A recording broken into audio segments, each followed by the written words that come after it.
의뢰인의 행복만 생각합니다.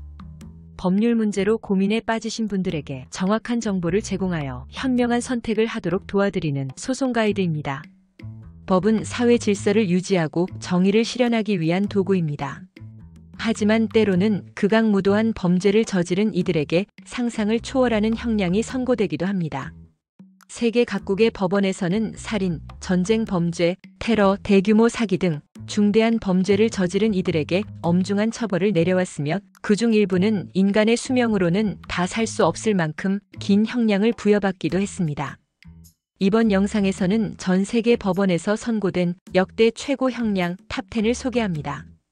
이들이 저지른 범죄와 법원이 내린 판결을 살펴보면서 법의 정의가 어떻게 구현되었는지 함께 알아보겠습니다.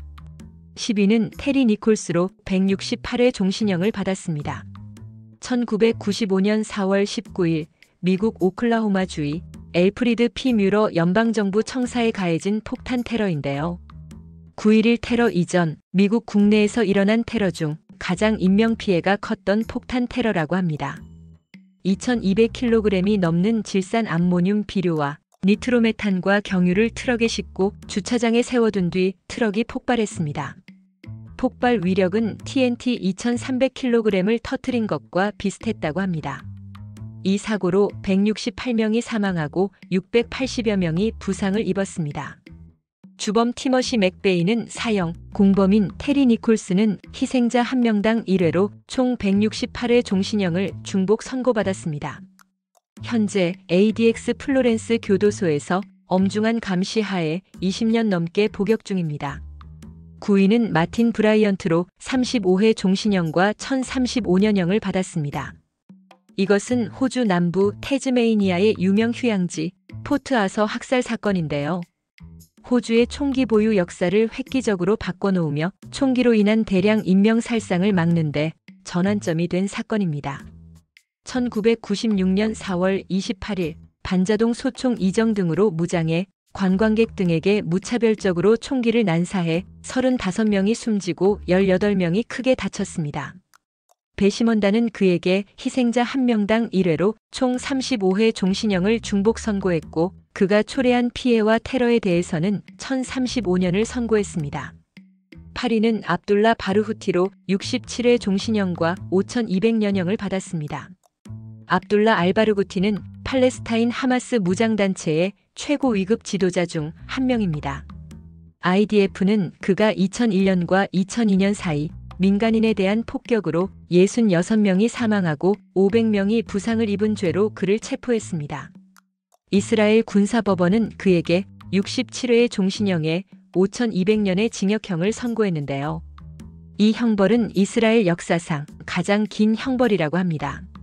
그는 이스라엘 교도소에서 팔레스타인 죄수들에 대한 인권운동가로 변신하여 여러 권의 책을 내기도 했죠.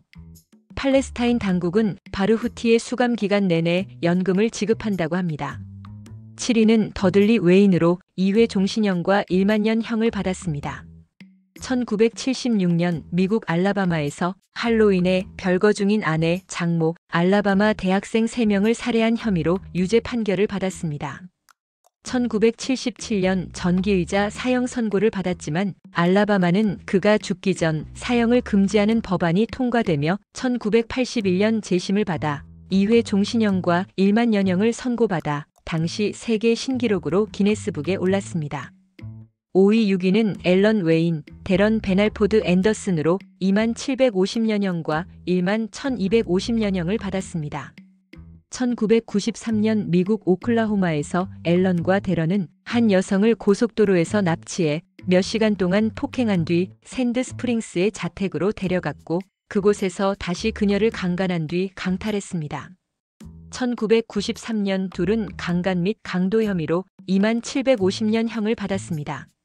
하지만 배심원단은 데런이 범죄의 일부 측면에 관여하지 않았기 때문에 9500년을 줄여줘서 11250년형을 받았습니다. 참고로 오클라호마는 강간범에 대한 가혹한 판결로 유명하다고 합니다. 4위는 찰스 스콧 로빈슨으로 3만년형입니다. 1994년 역시 미국 오클라호마에서 찰스 로빈슨은 6건의 아동 강간 혐의로 당시 미국 역사상 가장 긴 징역형을 받았습니다. 더들리 웨인 이후 계속 기네스 기록을 경신 중이기도 합니다. 배심원단이 5,000년 징역형을 권고하였으나 판사는 동의하지 않고 피해자 1명당 5,000여냥, 총 30,000여냥을 때려버렸죠. 2위 3위는 에오트만 엘그나우이, 자말 주감, 에밀리오 수아레스로 42,924년형, 42,922년형, 34,715년형을 받았습니다. 2004년 스페인 마드리드 열차에 알카에다의 폭탄 테러로 191명의 사망자와 1,800명의 부상자가 발생했습니다. 법원은 범죄에 가담한 21명 중 주동자인 오트만 엘그나우이, 자말 주감, 에밀리오 수아레스 3명에게 징역형을 선고했습니다. 사망자 1명당 30년, 부상자 1명당 20년씩 부과하고 테러는 5,000년을 계산해 주감은 42,922년의 형을 선고받았고 엘그나우이는 2년 더 형을 받았습니다. 수아레즈는 알카에다 소속이 아닌 광부인데 광산에서 다이너마이트를 훔쳐서 마약과 교환했는데요. 하지만 당시 분노의 여론이 어마무시하여 다이너마이트의 판매책으로 다른 폭파범들과 동등한 공범으로 기소당해 34,715년형을 받았습니다. 하지만 스페인 현행법상 최대 40년 이상은 복역할 수 없도록 하고 있어 상징적인 의미에 그친다는 지적도 있습니다. 대망의 1위는 샤모이 티피아소로 14만 1,078년형을 받았습니다.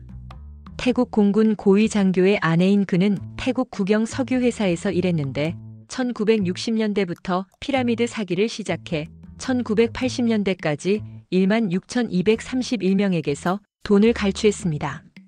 태국 왕실의 가족들까지 속인 그녀는 총 2억 달러의 사기를 쳤죠. 태국 검찰은 1989년 7월 27일 티피아소와 7명의 공범을 기업 사기로 기소했고 당시에 태국 법상 사기는 최대 20년형이 고작이었지만 14만 1,078년형을 선고했습니다. 지금까지 전 세계에서 가장 무거운 형량을 선고받은 사례들을 살펴보았습니다. 이들은 한순간의 범죄로 수천 년, 심지어 수만 년의 형을 선고받으며 법의 엄중한 심판을 받았습니다. 물론 실제로 이들이 모든 형기를 마치는 것은 불가능하지만 이러한 판결은 사회에 대한 강력한 경고이자 법 질서를 유지하기 위한 상징적인 의미를 가집니다. 법은 단순한 처벌의 도구가 아니라 정의를 구현하고 피해자들의 권리를 보호하며 사회의 안전을 보장하는 역할을 합니다. 이번 사례들을 통해 법과 정의의 무게에 대해 다시 한번 생각해 볼 수 있는 계기가 되었기를 바랍니다. 소송 가이드는 법률적으로 문제가 될 수 있는 부분에 관해 상세히 설명을 드리고 그 해결책에 관하여 근거 법령 및 관련 법령을 제시하는 길잡이를 해드립니다.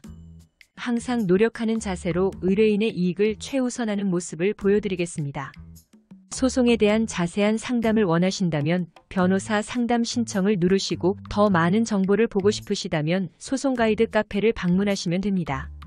내용이 마음에 드셨다면 구독과 좋아요, 알림 설정 부탁드립니다. 더 좋은 내용으로 찾아오겠습니다. 꼭 승소할게요.